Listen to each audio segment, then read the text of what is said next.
Hi, everybody, and welcome to Just Saying. It is December 2nd. Oh, dear Lord. 2013. I'm Kim, and I'm joined here, as I am every week, by my lovely, vivacious co-host, Mary. Hi, Mary. Hi, Kim. I can't believe it's December. Wasn't I just boarding a plane to come out to visit you guys in Texas for the conference? I know. Something's wrong with that. Maybe we're like on some kind of warp time thing and we don't know it. We must be. Well, whoever has it, let's learn to control it so we can slow it up a little bit. Because we blew through Halloween. Thanksgiving was last week. And I'll be baking Christmas cookies this upcoming weekend. So it's got to slow up a little bit. Yeah, I don't see it slowing up for a little while anyway. Yeah. So tonight we are twins. We have our Metaluna shirt on. And Kim, tell us all about Metaluna. Metaluna. Stones and Boutique. Boutique and Stones. Yes. So go ahead. It's a shop in Gladewater, Texas. Sell everything from toys, handmade jewelry, handmade soaps, hand-poured candles, clothing. Then you completely flip it, and there's paranormal books and dowsing rods and crystals of all kinds and sizes. It is Cyber Monday. So after the show, not during the show, after the show, up on the, above the player on the left side is a banner for it. Click there, and right now there's 20% off everything on the website. Okay. All right. Well, that sounds good. I'm sorry I'm having a little bit of audio difficulty here. So I'm reading your lips tonight. So let's see how well I can do that. Oh, good luck with all that.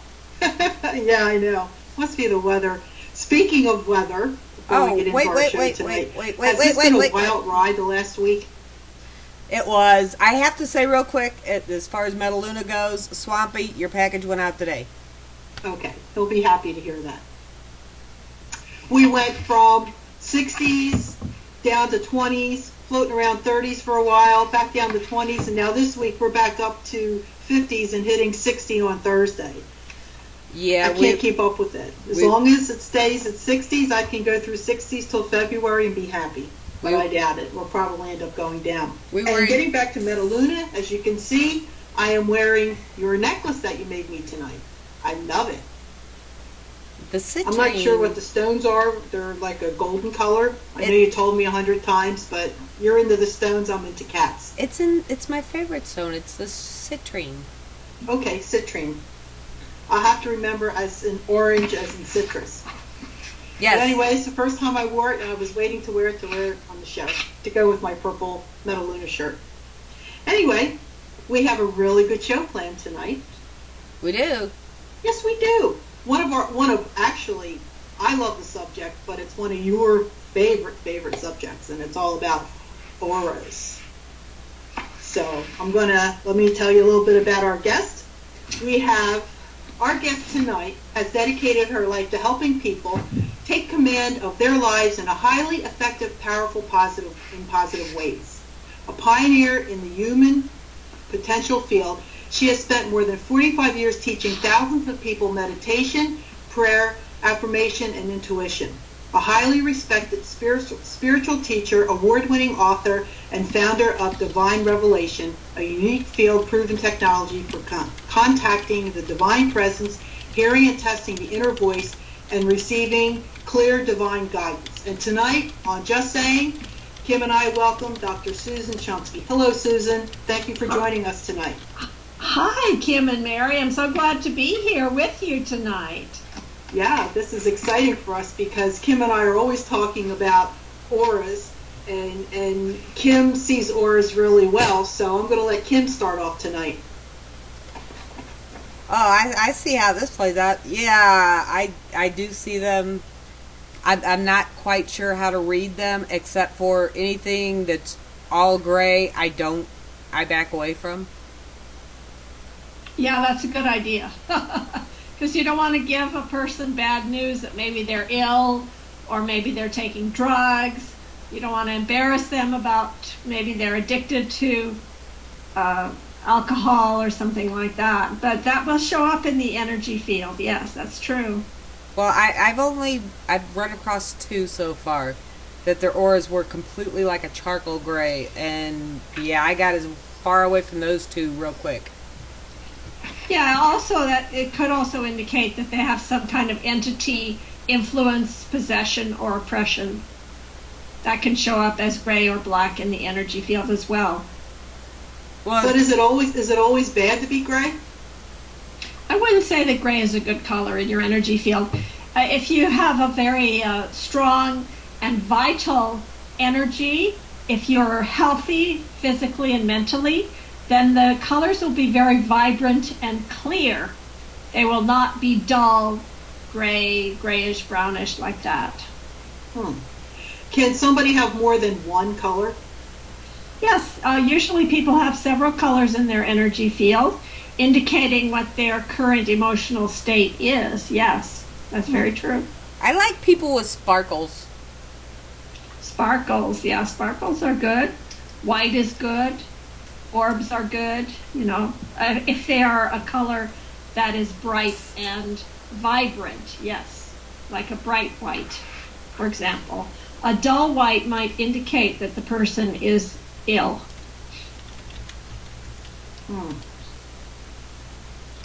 What if one time I saw a person, now this is going to be maybe not strange to you, but can people, for a while there, I could see auras, and then it kind of stopped. And for me, and let me explain to you what happened to me. I was at a location, Kim and I are both paranormal investigators. I live in Pennsylvania, she lives in Texas, so it's very rare that we get together, so this was not with her. But I was working with somebody else at the time, and we were at a very, very historic, old, haunted location, very, very active. And I looked up at her, and I saw this person, and she appeared to have, like, the only way I can describe it was like a gray, sludgy, bubbly looking thing all around her. And from that moment on, it just didn't sit right. Actually, we're not friends today, probably because of it, because it really scared me. And she kind of, I don't know whether I started seeing her differently or she just started acting differently, but she wasn't the same person that I first met. She may have had an astral entity influence, possession, or oppression. Probably that's what happened. She probably got possessed or oppressed, and that's the reason why she suddenly had kind of a change in her energy field. Yeah, everything about her attitude, everything changed, and I thought to myself, this isn't what I bargained for. And I do remember approaching her about it one time at how much she changed.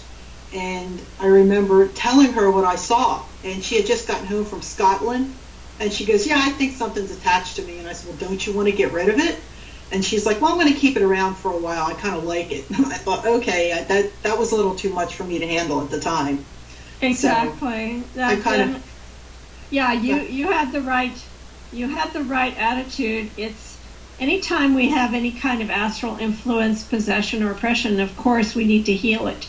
We need to send that entity into the light. It's not only going to help the entity, it will help us also, because we'll no longer have that influence, which is causing us to lose energy, causing us to be dragged down by that entity influence, possession, or oppression. So you have the right idea in mind. Yes, it would have been a great idea for that person to send that entity into the light. Okay. Well, before we go any further, we did bring you on because you have a book out there, and it's called The Power of Auras. Oh, great. You got a copy. I have a copy. Yes, I did. Yay. And you can see I was reading it. I got through all but 3 pages. Wow. That's fantastic. I know. I like this kind of stuff. But for those out there that kind of sort of know what an aura is, what exactly is an aura? And what do you mean by the title, The Power of Auras? Yeah, an aura comes from a Greek word, which is avra, and it means a breeze or breath of air. So why would they choose that name for an aura? Well, it's because our aura or energy field, which is a subtle body, or it's like a group of subtle bodies that pervades, permeates, and surrounds our physical body. One of those bodies is called the energy body, or the prana maya kosha. Kosha means sheath. There's a five-fold sheath that permeates, pervades, and surrounds our physical body. And that five-fold sheath consists of the physical body, the energy body, the mental body, the intellect ego body, and the causal body. Those are the five sheaths. One of those energy sheaths, called the pranamaya kosha, consists of life force energy. And prana, when I say pranamaya kosha, prana is the life force energy that is in breath, it's in sunlight, it's in the air, it's in food. And prana is what we ingest in order to have our, I shouldn't say ingest, it's what is flowing through our subtle body, which gives us life, which animates us and brings life to us. So thus, we have this breathe, or a breeze, breath of air, from the Greek, because it's referring to this pranic body. Now, when I say prana, that's a Sanskrit word, meaning this life force energy. But in China, they call it chi, and in Japan, they call it ki, and it's the same thing. It's the life force energy that's in the breath. Well, I did a little research on prana, because with a book like you wrote, I mean, I understand some of the terminology, but I kind of like to read a little further into it, so I know exactly, what you're talking about here. That's awesome. And, well, it's also because I'm a stoop nut and I should know this stuff fairly clearly, but I don't. So I researched something. That's good. But it also says that prana is power within all things and all beings, key to a life in the universe. That's correct. In the ancient scriptures of India, called the Upanishads, it is said that when prana is in the body, that is defined as life. And when prana leaves the body, that is defined as death. So prana is really the life force energy within all things, including within the human being.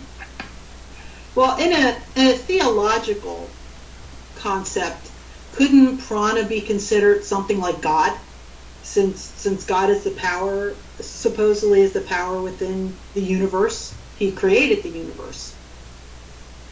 Well, some people might define prana as God, but in fact, prana is a substance. It's a subtle substance. You can't measure it with a microscope. You're not going to find prana with a microscope. You're not going to find the conduits of energy through which prana flows, which are called the nadi. They're also called the meridians in the Chinese system. But prana is a substance, and I would not equate prana with God, because God is without substance. God is unmanifest. It is without any property. It's without any energy. I mean, it's without any, shall we say, even subtle or physical property whatsoever. But prana is that life force energy which God uses to create the universe and to give life to the universe. I would say God uses prana to give everything life. Okay. I know I had interrupted Kim. Kim had something she was asking, and then I jumped in on that one. Sorry, Kim, go ahead. Yeah, you had said that for Mary, she had made the right decision with that friend, that you need to heal them, move them on to the light. What do you think makes some stay here and one just go to the light? Actually, I've counted 15 different reasons why a soul would not move into the divine light after death.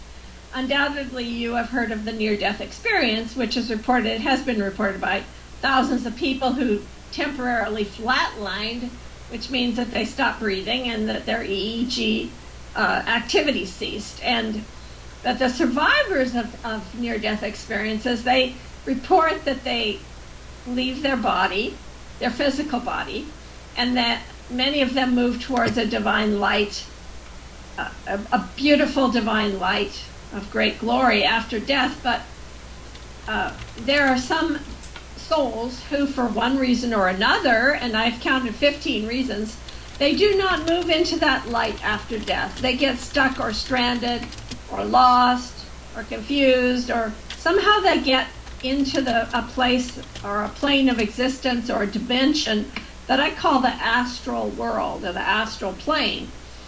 And there are many different reasons. I mean, it's possible. One of the reasons is that the person doesn't even know that it's dead. The soul doesn't know it's dead. It may have had an unexpected or accidental or even a violent death, and then they kind of suddenly get catapulted out of their body. They don't even realize that they're dead. There was a movie about that called The Sixth Sense, in which Bruce Willis played a character who did not know he was dead, and this can happen to somebody. They might be wandering around for a very long time not knowing that they're dead. There was another film called The Others that displayed this, also depicted this. Yes, but don't you think, I mean, I don't know how I'm going to feel after I die, whether I'm going to be one of the lucky ones that decide to, okay, I'm crossing over. But if for some reason I'm staying behind and you're walking up to people and they're not answering you, I mean, right. Don't you think something would dawn on you at some point? Yes, it may dawn on you, but it may not. It's possible. Some people continue to hang around for centuries, not even knowing that they're dead. Often in battlefields, this will happen where the person wasn't really expecting to die. I mean, this is just one of the 15 reasons. There's a lot of different reasons. No, and I mean, and it makes sense. I mean, believe me, there's so many, and Kim and I, we can go on forever on some of the experiences that we've had investigating. I mean, we do that because obviously some people do stay behind. Okay, some need help crossing over. I don't do the crossing over. Some people do that, and then there's people that go and they come back. And that's the key. Is why wouldn't you cross over? And then if you're over there and everything is supposed to be as wonderful as they say, why would you want to come back? But we'll never know that until it's our time. I also think some people just choose not to go. That's correct. There's a reason they want to stay here. They like it, or they want to hang out, or they just don't want to leave somebody. They're just here because they want to. Yes, there are some people who just choose not to go on into the light. They may feel afraid to go into the light, or they just may be feeling arrogant. They feel that they just don't want to do it. They're stubborn. There's several reasons. Like I said, I've counted 15 reasons, but that is definitely one of the reasons. They just choose not to go.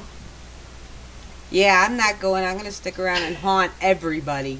You're going to haunt everyone, right? Yep. Okay. Well, we both decided that if we don't go together, we're going to wait for the other one, and then we're going to haunt together. Yep. Oh, people are going to be doing EVPs on us and catching us on the IR. Stir a little trouble up. Yeah. Well, we decided from the other side. Yeah. We decided with as much as the paranormal is out there now, the next generation of paranormal investigators have it easy because we're all going to come back and haunt them. We're going to give them the answers, so. That's right. Plus, like I said about us being bad, we have all the equipment, so we know how to mess with it. That's right. And we go into these old places, and can you imagine you put down an audio recorder, and somebody that's back in the late 1700s, early 1800s, and they're looking like, what is that? But we know what it is, so we'll have some fun with this equipment. Although, one thing that I do want to bring up, and I shouldn't say that, they go, what is this? We have found over years of investigating, and I've been investigating going on 8 years, how I think that the spirits start to adapt to our equipment. Because sometimes things get shut off when you least expect it, or it malfunctions for no reason at all. So, right. I don't know, Kim. I think we're going to have a run for our money trying to tease the paranormal investigators, because we're already being teased now. And talking of spirits and things, one of the questions that I had that I wanted to ask you, when someone passes, and they're in a spirit form, do you believe they have an aura? Yes, as a matter of fact, the aura is exactly what leaves the physical body at death. When the body dies, the body drops off, and in fact, nothing happens. Nothing happens at death. It's just that you don't have a body anymore. You still have all of your mental faculties. You have your mind. You have your senses. And that's the reason why many people don't even know that they're dead, because they don't realize that, they think they're going to go blank, or it's going to be dark, or, they don't really understand what's going to happen. And in fact, nothing happens.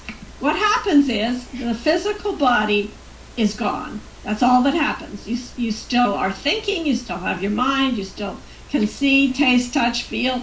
You can do everything. It's just that you don't have the physical body anymore. So that subtle body, or energy field, or aura, or whatever you want to call it, is what leaves the physical body at death.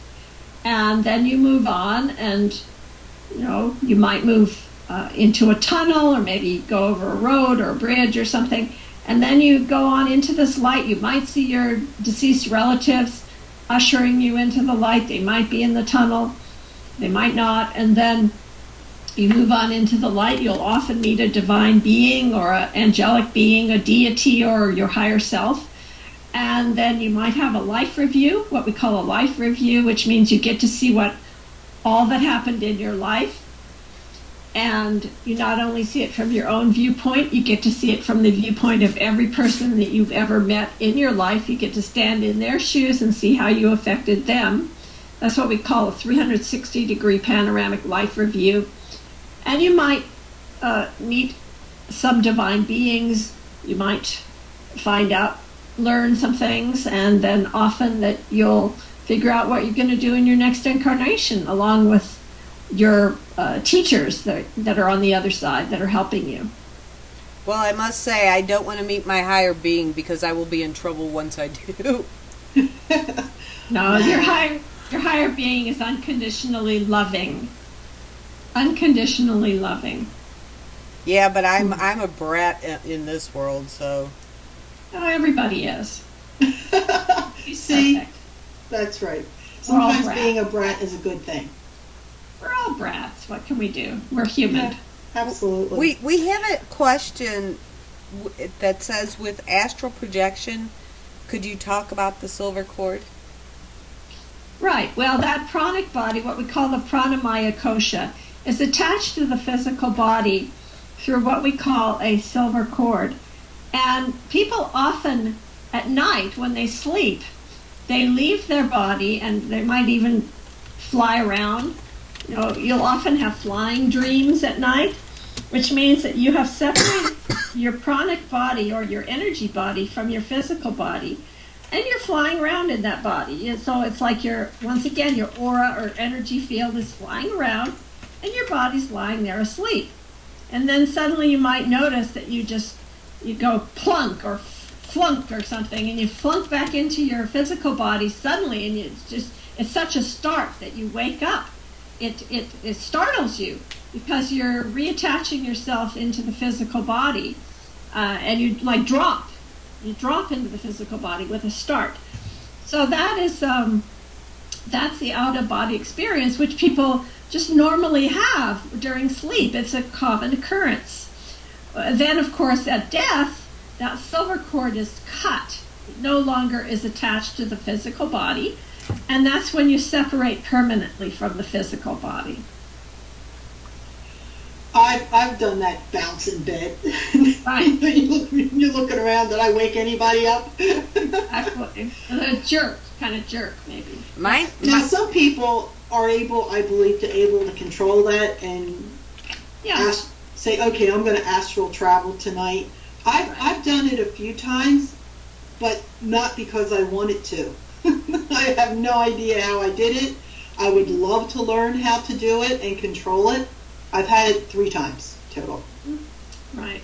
I used to do it when I was little, but I haven't done it since I've gotten older, and I'd wake myself because one leg would always jerk straight.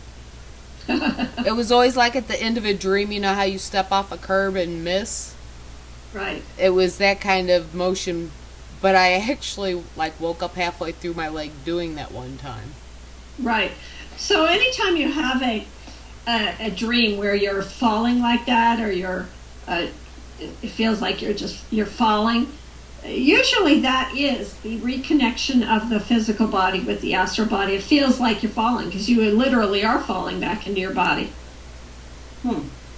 Now, I heard, and this, let me know if this is true or not, that when you're falling, you never actually hit the ground. You wake up before you fall. But I've been told that when you fall and you actually hit the ground, that's supposed to be that you're like dying. Is that true? No. Okay. No, that's not true. The reality is that that sensation of falling, it truly is falling back into your physical body. That's what it is. Okay. Cynthia in the room has a question. She wants to know, does your physical body rest if you're astral projecting, or do you wake up tired?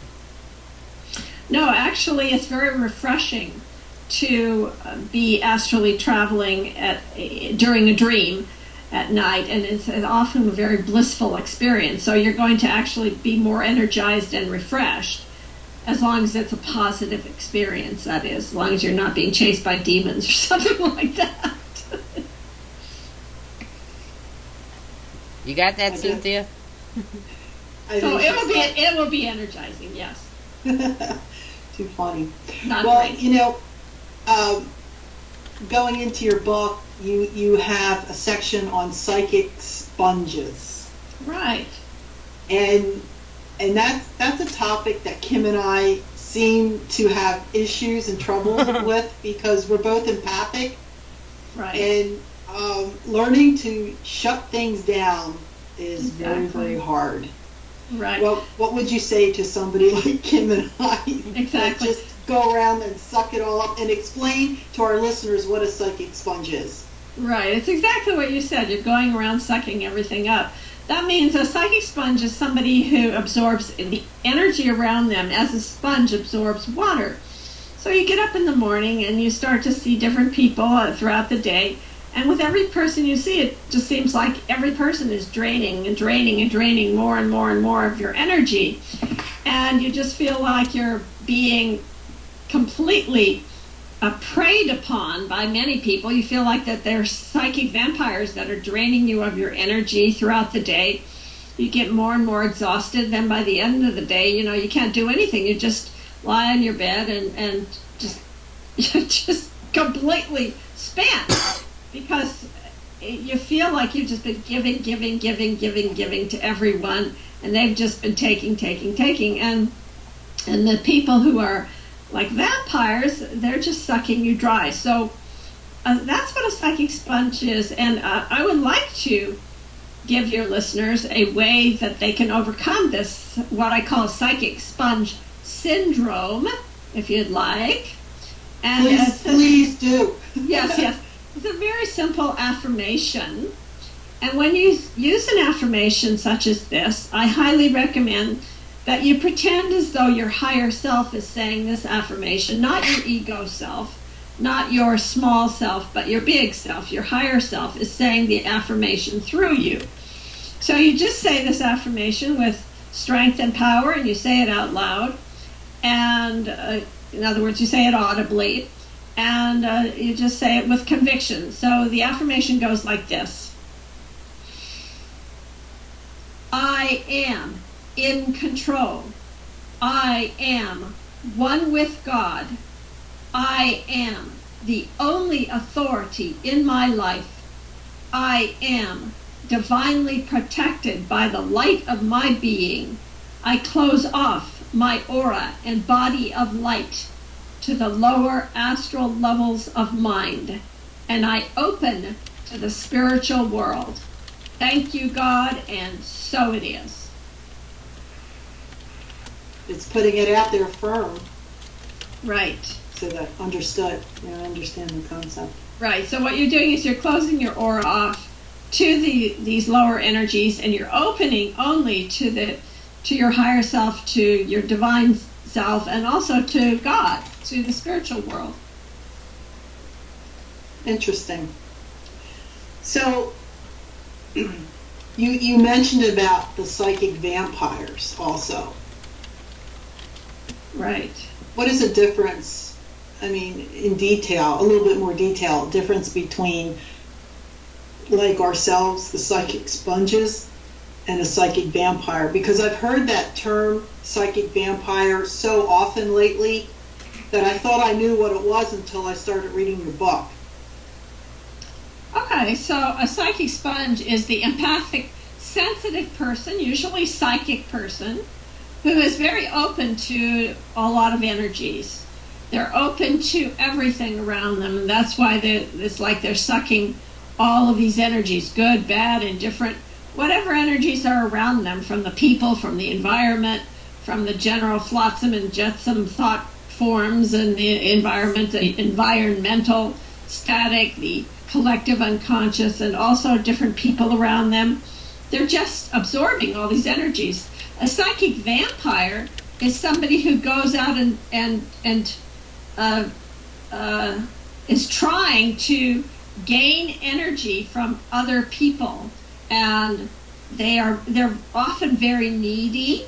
They might call you many times a day.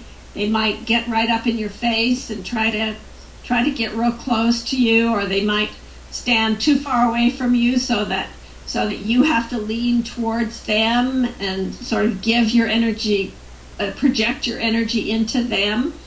They might open their eyes wide, and I mean, there's different ways that the psychic vampires will suck your energy, and that's what they do. They're energy suckers. They're like, they're just people who are latched onto you, who are trying to get energy from you. How can you determine who is one? I mean, I'm pretty sure I've run across quite a few. Yeah, I think you know if somebody is an energy vampire. You feel drained when you're done talking to that person. You feel drained. You feel like you have just given them a big pile of energy and they've taken it, and you no longer have that energy. So you're going to feel exhausted from being around those kinds of people. Yeah, exactly. Is there anything that someone can do to put up some type of protection? Exactly, the affirmation that I just taught you. Okay. And I'll teach you one other one right now. And it goes like this. The light of God surrounds me. The love of God enfolds me.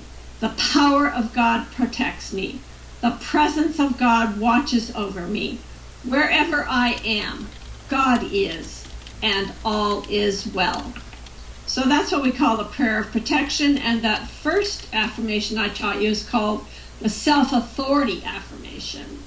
And those two affirmations are very powerful when it comes to, shall we say, providing like a white light of protection or an armor of protection around you so that you're not being influenced by these other people.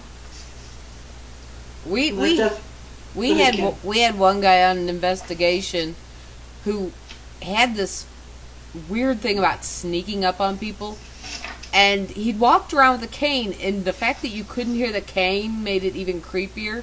But he would walk up behind you and you would get an instant headache. Right. And we were calling him a psychic vampire the entire weekend, because every time he get near you, I mean, people were having all kinds of issues every time he snuck up, but you always knew he was there when he got too close. Right, right. So yeah, we can even get headaches or have physical reactions to people that are psychic vampires because they're draining us of our energy. How about people that always have a negative attitude? Mm-hmm. Yeah, a person who always has a negative attitude, they might be a psychic vampire, they might not be, they might just be a person who has a negative attitude. It doesn't mean that they're necessarily draining you of your energy. But the end result, when you're around a person who's so negative, all and the I'm time. not talking about the person that just says, gee, that glass is half empty rather than it being half full. It's everything, no matter what you do. You know, you take them on location when you do investigations, and they're complaining, and there's always a problem. And at the end of the night, you got a migraine, and you want to jump off the third-story roof. You know, and it's never their fault. It's everything and everybody around them. Right, so, they're always blaming everyone else. Mm-hmm. Right, but the effect is the same at the end if they're draining you of all your positive energy because they're so negative. Yes, well, that you might define a person like that as being a psychic vampire if they're really draining you of your energy. Yes, definitely. Yep, that's what I'm going to turn in. Anyway, you mentioned thought forms. I did a lot of reading about a year ago on thought forms, and I didn't realize how serious thought forms are, because you can create them. What is more dangerous, the ones that you can create or ones that others create? Mm-hmm. Well, thought forms are created by us, and they're created by others. Thought forms are just basically thoughts that become so intense, they become so repetitive, so habitual, that they make a form, that they create a form in our mental body. And when I say a form, obviously, if you dissect a corpse, you're not going to find a thought form. It's something on a subtle level. It's in the mental world, or the mental plane, which is one of the planes of existence, and it's one of your subtle bodies, by the way. What we call the monomaya kosha, or the mental body, is where your thought forms reside. And when you are reading an aura, what you're seeing is the monomaya kosha. You're seeing the mental body. You're seeing the emotions and the thoughts that are in the mental body through the various colors that you see and forms that you see. So a thought form is usually created unintentionally. It can also be created intentionally. It could be a positive or negative thought form that's created intentionally. When people do cast spells or do magic of some kind, they are creating thought forms. When people pray, they're creating thought forms. Those would be intentional. But usually people are creating their thought forms unintentionally through habitual habits, patterns, conditioning, and so on, brainwashing and so on, that we imbibe and that we display in our energy field. And these patterns end up they can become quite fixed. So we continue to live in habitual ideas and patterns, and often very difficult to break out of, in fact. Yeah, I know of somebody who actually had an issue with a thought form, and that's why I wanted to ask you about that. Mm-hmm. Yeah, what was that? Well, no, that was the question about the thought forms. You pretty much answered. Kim says there's somebody else in the chat room with a question, so I'm going to let her ask that. Yeah, Boyd asked that if you're out astral projecting and you think of your body, is that what draws you back to it? Just the thought? Yeah, a thought of your body can definitely draw you back into your body, for sure, yes. If you're out having a good time and flying around, you probably forget about your body, but sometimes you remember your body, and that brings you back into it, or maybe some fear can come up, and that can bring you back into your body. There's a lot of reasons why you might reattach yourself to the physical body. Is it possible to astral project and get lost? Yes, it is. You can't get lost forever astrally projecting, but yeah, you can get a little bit lost. I don't really recommend astral projection. It's not something that I would advise people to do, because you are, because of the fact that you're vacating your body.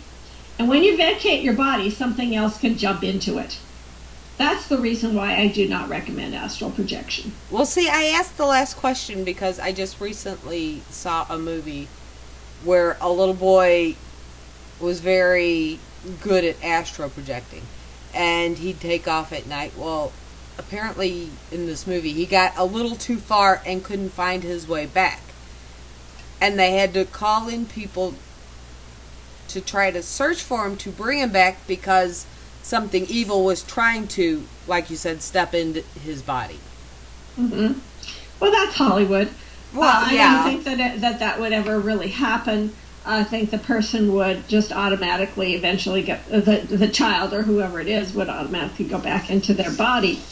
But I do not recommend astral projection for that very reason that you mentioned, which was displayed in that film, and that is that something else can get into the body. Well, or something else. When you vacate your body, whenever you are not conscious, aware, alert, and in the body, something else can influence, oppress, or possess it. And when I say something else, I'm talking about an astral entity. Well, I knew it was a movie, and, you know, that they really tend to take things to one side or the other, but much like everything else, there's got to be a little bit of truth in there somewhere, so I thought it might as well ask. Yeah, I mean, I didn't quite hear you, but yeah, the thing is that there are dangers to astral projection, so I just don't recommend that people play with it. It's perfectly safe and normal and natural to do it during sleep. Everyone does it, and that's fine. During sleep is fine. I just wouldn't, I wouldn't make a habit of leaving your body. It's not necessary. When you meditate, you can have much better experiences than with any kind of astral projection. You can have much more powerful spiritual experiences with meditation. I recommend meditation rather than astral projection.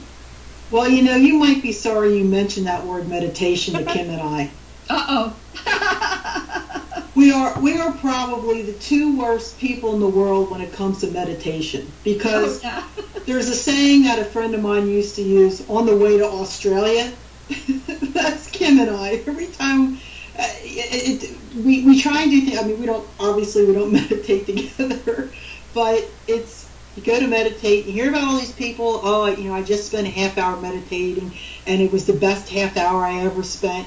And I'm still sitting there trying to find that half hour.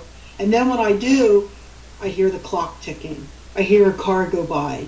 I got all these distractions, and I just can't get into it. And I'm trying to find something to help me, give me that time so I can meditate and really meditate.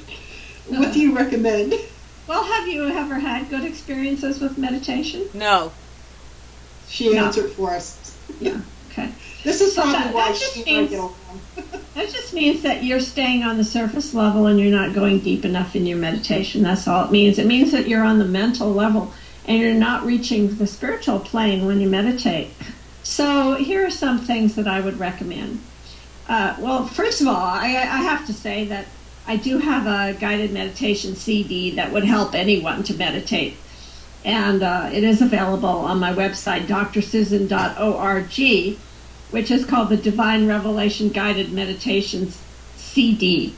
And that will help anyone to be able to meditate. But what I do recommend is that you take very deep breaths, and you take a lot of very deep breaths, because the deep breaths will take you deeper into the meditation, and then it'll also take you away from the mental world. So when I say take a lot of deep breaths, I'm not talking about hyperventilating. I'm talking about taking deep breaths and intentionally going deeper and deeper and deeper with every deep breath. So you take a deep breath and intend to go even deeper, and then you're breathing normally. And then if you're not deep enough, you take another deep breath and then intend to go even deeper. And then you take another deep breath. And then the other thing I would recommend is to call upon a divine being or a deity to help you to go deeper.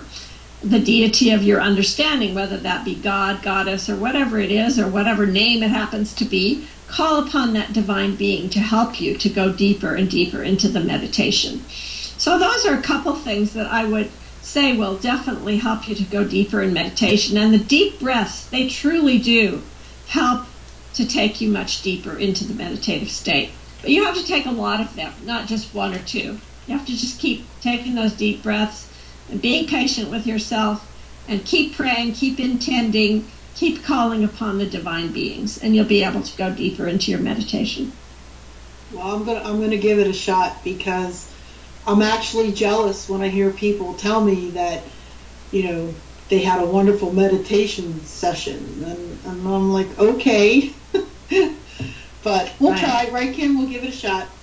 You have fun with that. Yep. Well, I'm looking at our time here, and we roughly have about 7 minutes left. Actually, okay. A little less than that for us. And before we run out of time totally, since your book is about auras, let's talk a little bit about colors. What do various colors mean, and when they appear in the energy field? Okay. So the red color is the color of vital life energy, the color of prana. It means that you have a lot of good energy in your field. I'm talking about, now as I talk about these colors, I'm talking about bright, vibrant colors. I'm not talking about dull colors, okay? If you're seeing the bright red, it just means the person is either very physically active, very athletic perhaps. A child will often have a lot of bright red in their energy field because they're very active and very energetic. So that's what the red means, life force energy and passion and just a lot of good positive energy. The bright yellow color, on the other hand, would indicate intellectual activity. For example, if you're giving a speech, or if you're reading, if you're studying, if you're in school, if you are engaged in a lot of intellectual activity, then it would display yellow in the energy field. The blue color is more of a spiritual color. If you have a lot of blue in your energy field, it means that you are contemplative, or that you're religious, or you believe in a higher power, but in fact you're actively engaged in religious or spiritual activities. That would be the blue color. So those are the three major colors. I don't know if you want me to go into any other colors. No, I mean that's okay. Can anybody read auras? I mean, I know I have, and I probably just am not concentrating. Kim, it comes easier for, but right. Is it, well, just some people can, some people can't, or can every one of us do it? Everybody reads an aura. If you ever go into a place where you feel this place has a bad vibe, this place has a creepy energy, this place has such a wonderful feeling. Wow, I feel great when I'm in this location, or when I'm outdoors in this, by the stream, or under the trees. I can feel the wonderful energy of nature. Okay, you're reading the energy field. If you first meet somebody and you feel, oh, this person has such a good energy, oh, I feel so happy when I'm around this person, or wow, this person, I just feel good about this person. Or you meet another person and you say, ooh, this person seems to be very defensive, or this person seems to be very angry, or this person seems to have a bad vibe. Guess what? You're reading energy. You are reading an aura. Most people are more clairsentient rather than clairvoyant. That means they feel energy. Most people can read auras better with their eyes closed rather than with their eyes open. They can read the energy. They can even see the colors better with their eyes closed than with their eyes open. So everybody has their own abilities, and it's a good idea to develop the abilities that you already have. And like I said, most people are more clairsentient. That means clear feeling rather than clear seeing, which would be clairvoyant. There was a question in the chat, or maybe it wasn't a question. Cynthia had asked if your color is the same all the time. The color, yeah. There might be an underlying color in your energy field, but basically what an aura reader is reading when they look at your aura is they're reading your thought forms. They're reading your current emotional and mental states. And that's the reason why if you go and get your aura picture taken, for example, it's going to be different colors every time you go. It's because what is being picked up by the aura camera is your current emotional mental state. Okay. Now we were talking about when people die, and they're the spirits, and they still have their auras. Well, let's just say somebody's dying of cancer, and of course their aura's not going to be too healthy looking. They die, and here they are in spirit form. Does that change? Because yes. Now it's all gone. Yes, as a matter of fact, when you are no longer alive, your energy field is going to consist of the pure pranic energy. It's going to also consist of your mental body, which is your thoughts, feelings, and emotions that carry with you from lifetime to lifetime. And so that is going to continue. But if there was if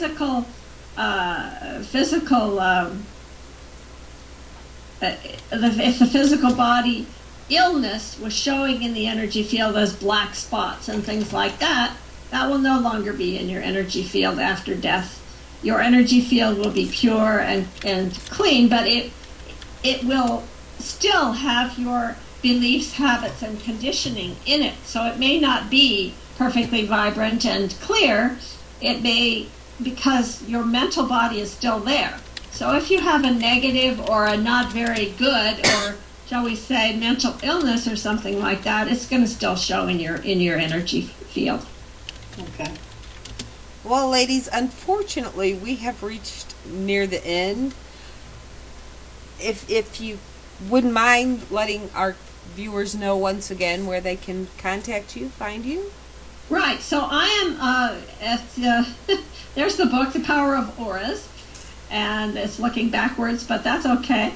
I suppose it would look forwards somehow. I'm not sure. But in any case, The Power of Auras is the book, which you can get anywhere, including Amazon.com. I also have a new book called The Power of Chakras that just came out as well.